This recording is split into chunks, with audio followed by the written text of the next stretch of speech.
अस्सलाम वालेकुम, नमस्कार, सत श्री अकाल एंड गुड इवनिंग। मैं हूँ आरज़ू काज़मी और आप हमेशा की तरह से देख रहे हैं पॉइंट ऑफ व्यू। हमारे साथ हैं जी कर्नल एस डेनी साहब। बहुत शुक्रिया सर कि आज आप आए। Thank you so thank you much. Arzoo ji, thank you very much. Thank you sir, हमेशा आपसे बात करके बहुत अच्छा लगता है। और सर आपने देख ही रहे होंगे कि बलूचिस्तान में सबसे पहले अगर हम बात करें तो क्या कुछ चल रहा है। वैसे कुछ भी नया नहीं है, कुछ भी ऐसा नहीं है जो लोग पहले से ना समझ रहे हो कि ऐसा होगा। लेकिन कई बार ऐसे भी हुआ है सर कि हमारे यहाँ के भी जो पॉलिटिशियंस हैं उनका कहना ये है कि पाकिस्तान की जो स्टेट है वो अपना कंट्रोल जो है वो खो चुकी है बलूचिस्तान में। ऐसा खैर हमने फर्स्ट टाइम सुना है। तो आपको लगता है कि वाकई ऐसा ही है? और अगर ऐसा हुआ है तो इसमें गलती किसकी है? गवर्नमेंट की है या वहां के जो लोग हैं वो जो प्रोटेस्ट कर रहे हैं वो सही नहीं है? देखिए आरजू जी, जैसे आपने कहा, ये पहली बार तो इस बात के ऊपर चर्चा नहीं हो रही कि बलूचिस्तान में क्या हो रहा है और हम्म, क्यों हो रहा है। लेकिन मैं ये देखता हूँ कि किस तरह से पहले के हिसाब से अब क्या फ़र्क आया है। वो ये है कि दो चीज़ों में हम ज़रूर फ़र्क नज़र आता है। एक तो डेफिनेटली जो वहाँ पर मिलिट्री एक्शंस हो रहे हैं, तो उसमें आप देखिए जिस तरह से बीएलए के जो फाइटर्स हैं वो किस तरह से उन्होंने अपने ऑपरेशंस की जो एक्सपेंशन किया है। पहले वो हिट एंड रन करते थे, आके कहीं दूर से फायर कर दिया और चले गए, या बीच बीच में कभी कहीं आईईडी ब्लास्ट कर दिया। लेकिन अब क्या हो रहा है कि उन्होंने किस तरह से प्लानिंग इस तरह से करके बड़े बड़े ऑपरेशंस करने की जो क्षमता है उसको वो दिखा रहे हैं।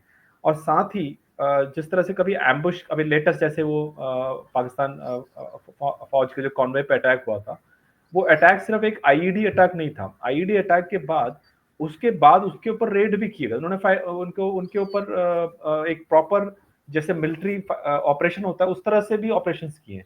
तो ये दिखाता है कि किस तरह की लेवल की उनकी जो ट्रेनिंग है, या किस तरह की उनकी जो जितना वो उस कॉज के ऊपर विश्वास कर रहे हैं, उस लेवल को एक बहुत बड़ा पुश मिला है मेरे ख्याल से पिछले एक साल के अंदर। और खास तौर पे जो एक महीने के अभी जो हम देख रहे हैं कि जिस तरह से जो ट्रेन को किडनैप किया गया था या हाईजैक किया गया था, तो उस पूरे चीजों को देख के मिलिट्री ऑपरेशंस को उन्होंने एक अगले लेवल तक तो लेकर गए हैं। ये एक सबसे बड़ा चेंज है।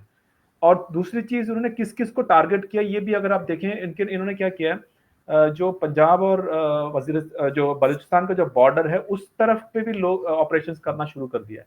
और पंजाब के जो लोग काम करने के लिए आ रहे हैं बलूचिस्तान में, उनको के ऊपर भी अटैक करना या उनको किडनैप करना। तो कहने का मतलब ये है कि जो एक नैरेटिव पाकिस्तान में है कि जो पंजाबी डोमिनेटेड एक कल्चर है वहां पर, उसके खिलाफ भी एक अटैक, सिंबॉलिक अटैक एटलीस्ट करने की कोशिश बलूच के जो वहां के जो फाइटर्स है वो कर रहे हैं।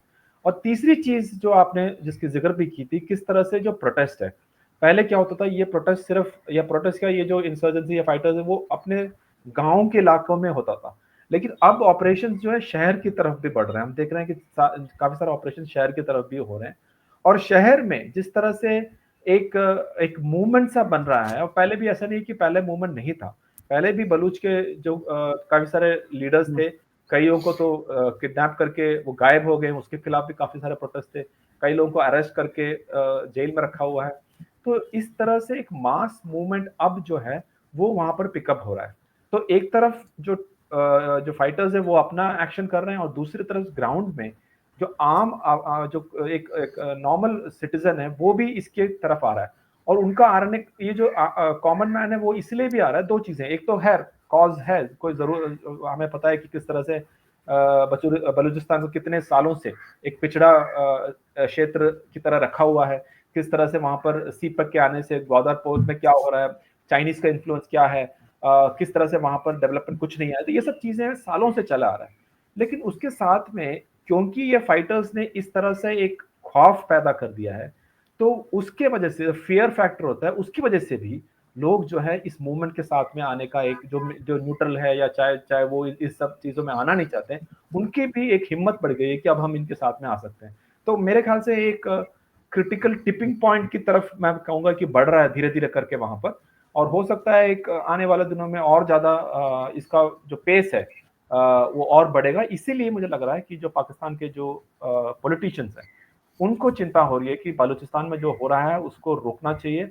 गवर्नमेंट को सबके साथ बैठ के बात करना चाहिए, और उसका कुछ ना कुछ एक हल निकालना चाहिए। लेकिन अभी तक उस तरह का कोई हल पाकिस्तान की गवर्नमेंट की तरफ से नहीं आया है। और अभी भी एक मिलिट्री स्टेट की तरह ही इस प्रॉब्लम को वो सॉल्व करना चाहते हैं। इसको एक टेररिज्म की तरह वो सॉल्व करना चाहते हैं। जो आवाम का जो प्रॉब्लम है उसको समझने की कोशिश मुझे तो नहीं दिख रहा कहीं पर भी, और सिर्फ इसको एक मिलिट्री माइट से इसको क्रश करके इसको बर्बाद कर सकते हैं। ये एक चीज है जिसकी वजह से ये प्रॉब्लम और बढ़ रहा है। लेकिन सर उसके साथ साथ हमने ये भी देखा कि वैसे ये चीज तो मैं बोलूंगी कि मैं बचपन से ही देख रही हूँ कि पाकिस्तान में अगर दही भी महंगा हो जाता है तो हम कहते हैं भारत की वजह से हुआ है, तो अच्छा। हर चीज में हम भारत को ले जाते हैं। तो यहाँ पर भी बार बार भारत का नाम लिया जा रहा है। ना सिर्फ ये कि गवर्नमेंट कह रही है बल्कि जो मिलिट्री स्टैब्लिशमेंट है वो भी मुसलसल कह रही है कि अफगानिस्तान के थ्रू ये सब कुछ जो हो रहा है बलूचिस्तान में वो भारत करवा रहा है। क्या कहेंगे? देखिए आरजू जी, एक आपकी जो बात सही है कि जब से मतलब आप और आपसे पहले भी जितने भी वो लोग थे उनके टाइम पे भी कुछ भी अगर होता है तो भारत का नाम ही आता है। हम्म। लेकिन जो चेंज अभी ये आया है, अब ये चेंज है कि अफगानिस्तान और भारत मिलकर कर रहा है। तो ये एक चीज है कि पहले अफगानिस्तान का नाम नहीं आता था, अब अफगानिस्तान और भारत मिलकर कर रहा है, अफगानिस्तान के थ्रू भारत करा रहा है, ये सब चीजें बात आ रही है। तो मैं ये सिर्फ इतना ही पूछ रहा हूँ कि 2021 में जब तालिबान वहां पर गवर्नमेंट उनका या उन्होंने जो रूल करना शुरू किया, तब सबसे ज्यादा सपोर्ट किन का सपोर्ट था उनका? पाकिस्तान का। अफगान तालिबान के साथ सबसे ज्यादा राफ्ता या सबसे ज्यादा जो सपोर्ट अभी तक जो करते आए हैं वो हम्म। पाकिस्तान है।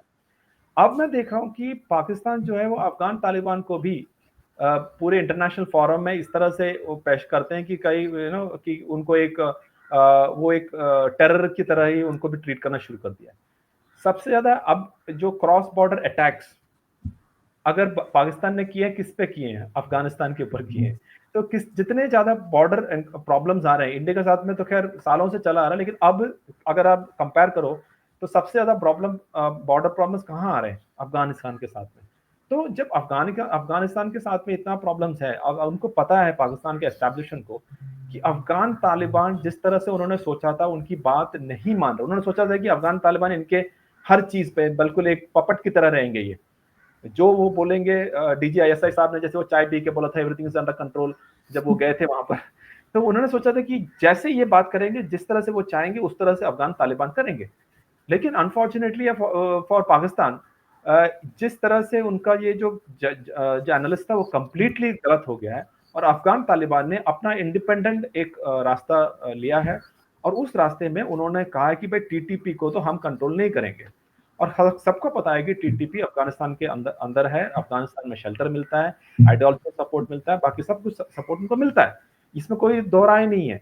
लेकिन कहने का मतलब है कि आज की स्थिति ऐसी है पाकिस्तान को कि वो अफगानिस्तान के ऊपर किसी भी तरीके का ना मिलिट्री, ना डिप्लोमेटिक, ना इकोनॉमिक प्रेशर लगा सकते हैं कि भाई आप ये टीटीपी को सपोर्ट करना बंद कर दें, आप बलूचिस्तान में जो हो रहा है उसको सपोर्ट करना बंद कर दें। वो उनसे हो नहीं रहा है, और वो जैसे कि आपने कहा जो पुरानी सेम चीजें कि भारत इसके पीछे है, भारत इसके पीछे है। अगर भारत इसके पीछे है तो अभी तक क्यों नहीं कोई भी एक भी प्रूफ कि भाई हमने हम्म। किया है? वो कभी कभी भी नहीं आया कि भाई भारत ने किया। तो मुझे नहीं लगता कि भारत के पास ऐसी चीजों के लिए कोई ज्यादा कोई प्रायोरिटी है। भारत अपने रास्ते में चल रहा है।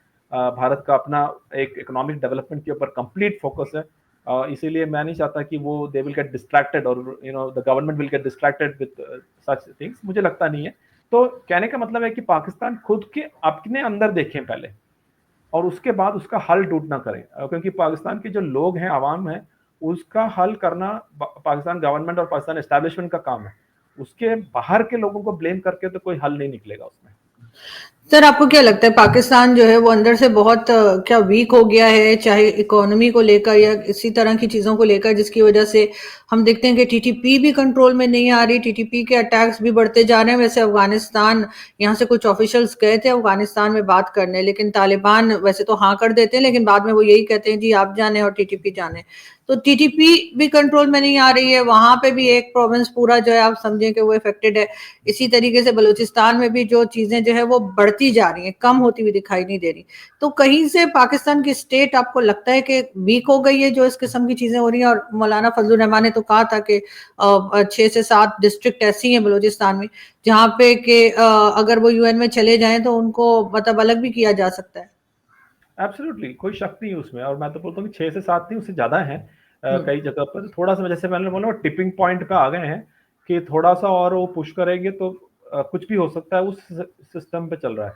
और इसका पूरा मैं तो अगर आप देखें इसका पूरे का पूरा प्रॉब्लम कहाँ है, वो पाकिस्तान के जो रूलिंग क्लास, जो पाकिस्तान का मिलिट्री और पाकिस्तान का जो डीप स्टेट बोल लो, वो सब मिलके किया है। अभी आप देखिए एग्जांपल, 2021 में जब इमरान खान साहब थे, उन्होंने टीटीपी के साथ में उन्होंने एग्रीमेंट किया था। उन्होंने जितने भी फाइटर्स थे उनको तो, या मिलिटेंट्स थे, उनको बोला था कि भाई आप इधर आ जाओ, केपीके में अपना वहां पर आने का उनको परमिशन दिया था। अब जब वो परमिशन दे चुके हैं, जब वो अंदर आ गए हैं, अब पाकिस्तान बोल रहे हैं कि भाई कैसे आ गए, क्यों आ गए। तो ये पॉलिसी मेकिंग जो है, अब देखिए टेररिस्ट को अगर आप बिल्कुल उस तरह से कंसिस्टेंसी के साथ में डील नहीं करोगे, जब आपको फायदा होगा तो चाहे आप उनको आराम से बिठा देंगे आपके साथ में, जब आपको फायदा नहीं होगा तो आप बोलेंगे कि भाई ये टेररिज्म है, या पूरे दुनिया में बोलेंगे जाकर कि ये प्रॉब्लम खड़ा कर रहे हैं। तो टेरर रिलेटेड चीज में पाकिस्तान में कोई भी पॉलिसी कंसिस्टेंट नहीं है, या एक स्थिर वाला नहीं है। तो ये तो होना ही है। अब देखिए कौन, अभी जैसे सीपेक के बारे में आपने जैसे बोला कि इंटरनल सिचुएशन कैसा है, आप देखिए चाइनीज के जो नेशनल्स हैं उनको प्रोटेक्ट करने के लिए पाकिस्तान ने अपनी आर्मी को लगा रहे हैं। ये कहीं पर भी सुना नहीं होगा कि भाई चाइनीज के नेशनल्स को प्रोटेक्ट करने के लिए पाकिस्तान का एक बहुत बड़ा फोर्स उन्होंने इस पे लगा रखा है। तो वो किस तरह से बाकी चीजों में, इंटरनल सिक्योरिटी में ध्यान दे सकते हैं। पाकिस्तान इकोनॉमी का आप देखिए कि कौन आकर इस तरह से सिचुएशन में इन्वेस्ट करना चाहेंगे। तो ओवरऑल पॉलिटिकल सिचुएशन हो, चाहे इकोनॉमिक सिचुएशन हो, या इंटरनल सिक्योरिटी का सिचुएशन हो, बहुत ही नाजुक हालत में है पाकिस्तान। मुझे पता नहीं है कि इसका आगे जाके किस तरह से उसको सॉर्ट आउट करेंगे, लेकिन जब तक इसमें पॉलिटिकल सोल्यूशन ना आए, मुझे लगता है कि ये मिलिट्री वाला आइडियाज और military way of dealing things, उसको दूर जब तक ना करें, एक पॉलिटिकल सॉल्यूशंस इन सब चीजों में ना आए, मुझे तो फ्यूचर बहुत ही ब्लीक ही नजर आता है आरजू जी। लेकिन सर अगर हम ये बात करें कि भारत के भी ज़ाहिर है कि बॉर्डर लगता है पाकिस्तान के साथ, तो आपको लगता है कि अगर पाकिस्तान में इतना प्रॉब्लम चल रहा है, भारत अपने आप को सेफ समझता है? आपको नहीं लगता कि ये प्रॉब्लम्स बढ़ सकती हैं और बॉर्डर के दूसरी तरफ भी जा सकती हैं? देखिए कोई भी देश हो, उनके इर्द गिर्द में या नेबरिंग स्टेट्स में या कंट्रीज में अगर कोई भी प्रॉब्लम होता है तो नेचुरली वो इफेक्ट करता ही करता है। उसमें कोई शक नहीं है कि क्योंकि ऐसा है कि आज के बॉर्डर्स क्रॉस करके हो या जिस तरह से भी हो, कोई भी स्टेबल कंट्री नहीं चाहेगा कि उनके नेबरिंग कंट्रीज में इंस्टेबिलिटी हो। तो उस लिहाज से डेफिनेटली पाकिस्तान के अंदर अगर इस तरह की चीजें चलती है तो भारत के लिए भी ऐसा कोई बहुत ऐसा नहीं है कि भारत बहुत उससे काफी खुशी महसूस करेगा, ऐसा नहीं, ऐसा कुछ नहीं है। लेकिन कहने का मतलब यह है कि लेकिन भारत का रोल लिमिटेड है इसमें। उसका कारण यह है कि पाकिस्तान को अपने आप ही इसको सॉल्व करना है। और जब तक ये आइडियोलॉजिकल शिफ्ट ना हो, जब तक वो आइडियोलॉजिकल शिफ्ट ना हो कि 1947 से भारत के अगेंस्ट जिस तरह से एक आइडियोलॉजिकल व्यू पॉइंट है पाकिस्तान का, उसमें जब बदलाव ना आए तब तक भारत कुछ नहीं कर सकता है। हाँ, आज की तारीख में पाकिस्तान के अंदर जो भी है वो उनका इंटरनल प्रॉब्लम की तरह ही हम मानेंगे। लेकिन ये जरूर है कि क्योंकि वहां पर टेरर इतना ज्यादा फैल रहा है, तो भारत नहीं चाहेगा कि टेरर इतनी ज्यादा फैल जाए कि वो पूरी कंट्रोल उनके पास अगर चले जाए, तो डेफिनेटली भारत के लिए भी वो चिंता है। ऐसा नहीं है कि हमारे लिए चिंता नहीं होगा, कारण एक ही we have a close border, चाहे वो माउंटेन्स हो, डेजर्ट्स हो, चाहे ओशन सी बॉर्डर्स हो, ये सब चीजें पाकिस्तान के साथ में है। ऊपर से बहुत सारे और भी इकोनॉमिक एंगल्स भी है उसमें। तो जरूर डेफिनेटली भारत के लिए it will be concerned, but मैं ये मानूंगा कि इंडिया विल नॉट बी ज्यादा कुछ उस तरह से कर नहीं पाएगा आज की सिचुएशन में, जब तक एक फंडामेंटल आइडियोलॉजिकल शिफ्ट पाकिस्तान के अंदर, पाकिस्तान के पॉलिटिकल क्लास में, पाकिस्तान के मिलिट्री में आ जाए, फिर आई थिंक भारत का कुछ रोल हो सकता है वहां। लेकिन सर अमेरिका में जैसे आपने देखा कि अब जो है डोनाल्ड ट्रंप आ गए हैं, और आते से साथ क्या उन्होंने पहले ही कहा था कि कई जगह पे जो वॉर्स चल रही हैं उनको रोकने की बात की थी। क्या इस रीजन में और पाकिस्तान के ऊपर भी उनकी नजर होगी? आपका ख्याल है वो देख रहे होंगे? क्योंकि पाकिस्तान को तो अमेरिका ने कई बार इस्तेमाल किया है, चाहे वो भारत के खिलाफ हो, चाहे वो चाइना को लेकर हो। और अभी भी जो हमें फंड्स वगैरह मिल रहे हैं उसके लिए लोग यही कह रहे हैं कि अमेरिका नहीं चाहता कि पूरी तरह से पाकिस्तान चाइना की तरफ चला जाए, तो इसलिए कुछ ना कुछ पाकिस्तान को मिलता भी रहता है। लेकिन जो इस वक्त की सिचुएशन है पाकिस्तान में, तो वो तो खैर उन्होंने एक अपनी ट्रैवल एडवाइजरी भी उन्होंने एक अपनी इशू की है अपने लोगों के लिए कि पाकिस्तान ना जाएं, अगर जाएं तो बलूचिस्तान और उस साइड पे ना जाएं। लेकिन क्या आपको लगता है उनकी पॉलिसी रहेगी अमेरिका की? देखिए आरजू जी, एक चीज तो बहुत क्लियर है कि Donald Trump is not a big fan of Pakistan. वो तो आई थिंक पहली जो उनका गवर्नमेंट में और बाद में भी उनके जितने भी स्टेटमेंट्स आए हैं उससे बहुत क्लियर है कि पाकिस्तान को वो अपने दोस्त तो नहीं मानते हैं बिल्कुल। और वो ये भी मानते हैं कि पाकिस्तान ने अमेरिका के इंटरेस्ट के खिलाफ कई बार फंक्शन भी किया जब वो अफगानिस्तान के ऊपर जब ऑपरेशन चल रहे थे। तो डोनाल्ड ट्रंप उस नजरिए से पाकिस्तान का बहुत बड़ा फैन नहीं है। दूसरी चीज, उनका जो पॉलिसी हमने देखा है कि वो एक ट्रांजैक्शनल है, भाई उनको क्या मिलेगा इससे, तो उसका उनका जितना फायदा होगा वो उतना ज्यादा इन्वेस्ट करेंगे। तो वो आपने देखा होगा जितनी भी रिलेशनशिप है, वो जो इंडिया के साथ में हो, चाइना के साथ में हो, चाहे यूरोपियन यूनिट के साथ में हो, तो सारे कंट्रीज के साथ में एक ट्रांजैक्शनल रिलेशन है कि हमको क्या मिल सकता है इसमें। तो उस हिसाब से आज की तारीख में पाकिस्तान के पास अनफॉर्चुनेटली यूएस को ऑफर करने के लिए कुछ नहीं है, एक्सेप्ट कि ये कि भाई हम चाइना के साथ में क्लोज हैं। तो वो पहले भी आप चाइना के साथ में क्लोज थे पाकिस्तान, तो ऐसा तो नहीं है कि अब इससे और क्या क्लोज हो सकते हैं। तो मेरे ख्याल से वो एक दूसरा बड़ा डिसएडवांटेज है पाकिस्तान के पास कि उनको पास ऑफर करने के लिए डोनाल्ड ट्रंप को as president that this is what Pakistan आपके पास ऑफर कर सकते हैं। तो इसीलिए मैं समझता हूं कि पाकिस्तान को वो एक थोड़ा डिस्टेंस पे रखेंगे, लेकिन ऐसा नहीं है कि वो पाकिस्तान को बिल्कुल ही बर्बाद होने के लिए उस तरह छोड़ेंगे, मुझे लगता नहीं, क्योंकि पाकिस्तान की स्टेबिलिटी जैसे मैंने पहले कहा था कि वो उस एरिया में या उस रीजन में स्टेबिलिटी के लिए बहुत बहुत बड़ा रोल प्ले करता है, खास तौर पे अफगानिस्तान की तरफ, चाइना की तरफ या इंडिया की तरफ।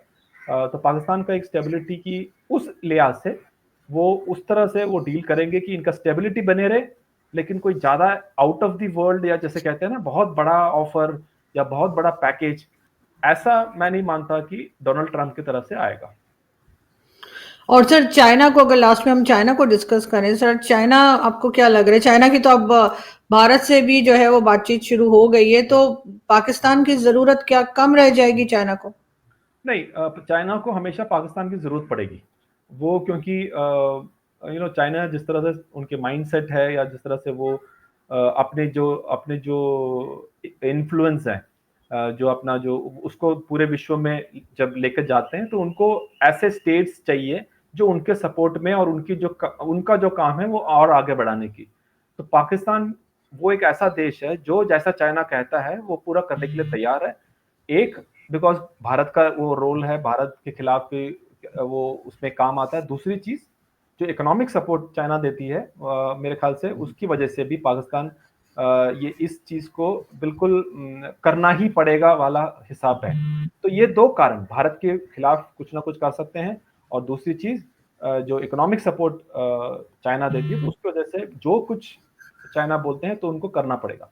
तो चाइना के लिए क्या है कि पाकिस्तान को इस तरह से मेंटेन रखना उनके लिए भी फायदा है कि जैसे मैंने कहा उनकी जियो स्ट्रेटेजिक इंटरेस्ट, चाहे वो अरेबियन सी में हो, चाहे वो अफगानिस्तान उस इलाके की तरफ हो, चाहे वो ग्वादर पोर्ट से सी पैक की बात कर रहा हो, और वैसे भी भारत को जब कभी कोई एक प्रेशर देने की बात हो, तो चाइना भी चाहता है कि उनका भारत का जो वेस्टर्न बॉर्डर में भी अगर किसी तरह से कुछ इंस्टेबिलिटी या कुछ भारत को वहां से भी एक थ्रेट बन सकता है तो अच्छा होगा।